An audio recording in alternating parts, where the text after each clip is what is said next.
Moi, je fais pratiquement tout le temps du vélo parce que c'est une activité cardio-training.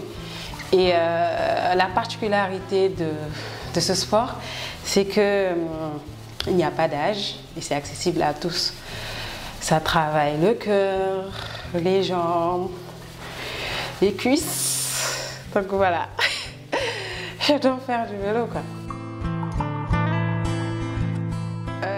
Bonjour tout le monde, je m'appelle Ndeye Rama Diack. Je suis une femme sénégalaise de 30 ans, j'habite à Dakar. J'ai une licence en gestion des ressources humaines ici au Sénégal. Et puis je suis partie en France en 2015. C'est là-bas que j'ai eu mon master en développement économique, entreprise et territoire. Donc j'ai eu à acquérir quelques expériences professionnelles dans le domaine des ressources humaines particulièrement. Et je suis aussi passionnée du sport, d'où l'ouverture de la salle Makana Sport. De base, je suis vraiment une passionnée du sport, plus précisément le basketball. J'ai toujours rêvé de devenir une basketteuse internationale, un rêve autant pour moi qui ne s'est pas réalisé. Et pour continuer ma passion, j'ai décidé d'ouvrir une salle de sport qui est destinée aux femmes. Et pourquoi c'est destiné déjà aux femmes?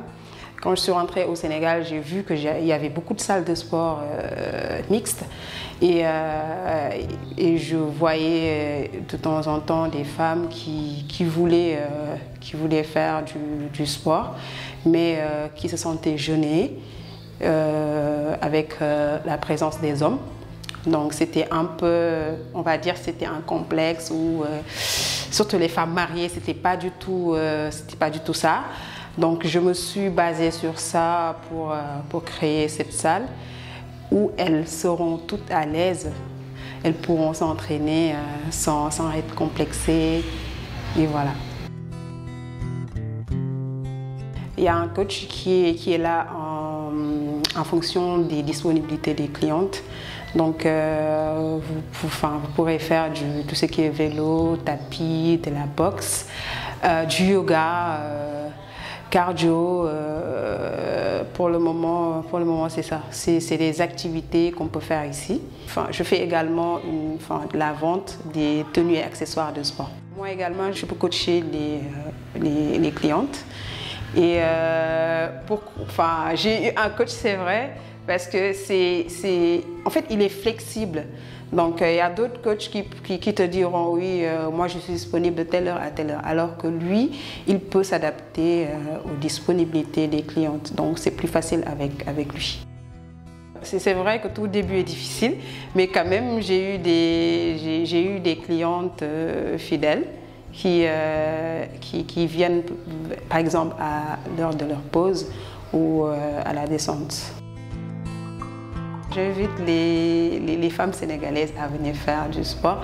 Je pense que c'est quelque chose qui est très bon pour leur santé. Et puis, surtout quand on est stressé, c'est vraiment, ça fait partie du développement personnel. Donc franchement, c'est quelque chose de bien en tout cas. Ah, c'est pas facile. Franchement, c'est vraiment pas facile. Au début, on va te décourager, on va te dire, peut-être que ça ne va pas marcher et tout, mais il faut juste y croire. Par exemple, moi, l'idée, je l'ai eue avant que je ne rentre au Sénégal. Donc, je me suis dit, arrivé au Sénégal, franchement, je veux créer même si c'est pour démarrer avec une très très petite salle, je vais le faire. Et puis, on ne sait jamais, peut-être dans 2 ou 3 ans, j'en aurai beaucoup. Donc, c'est vrai que c'est pas du tout facile ici l'entrepreneuriat au Sénégal, mais il faut juste y croire. Il faut poursuivre ses rêves et puis voilà quoi.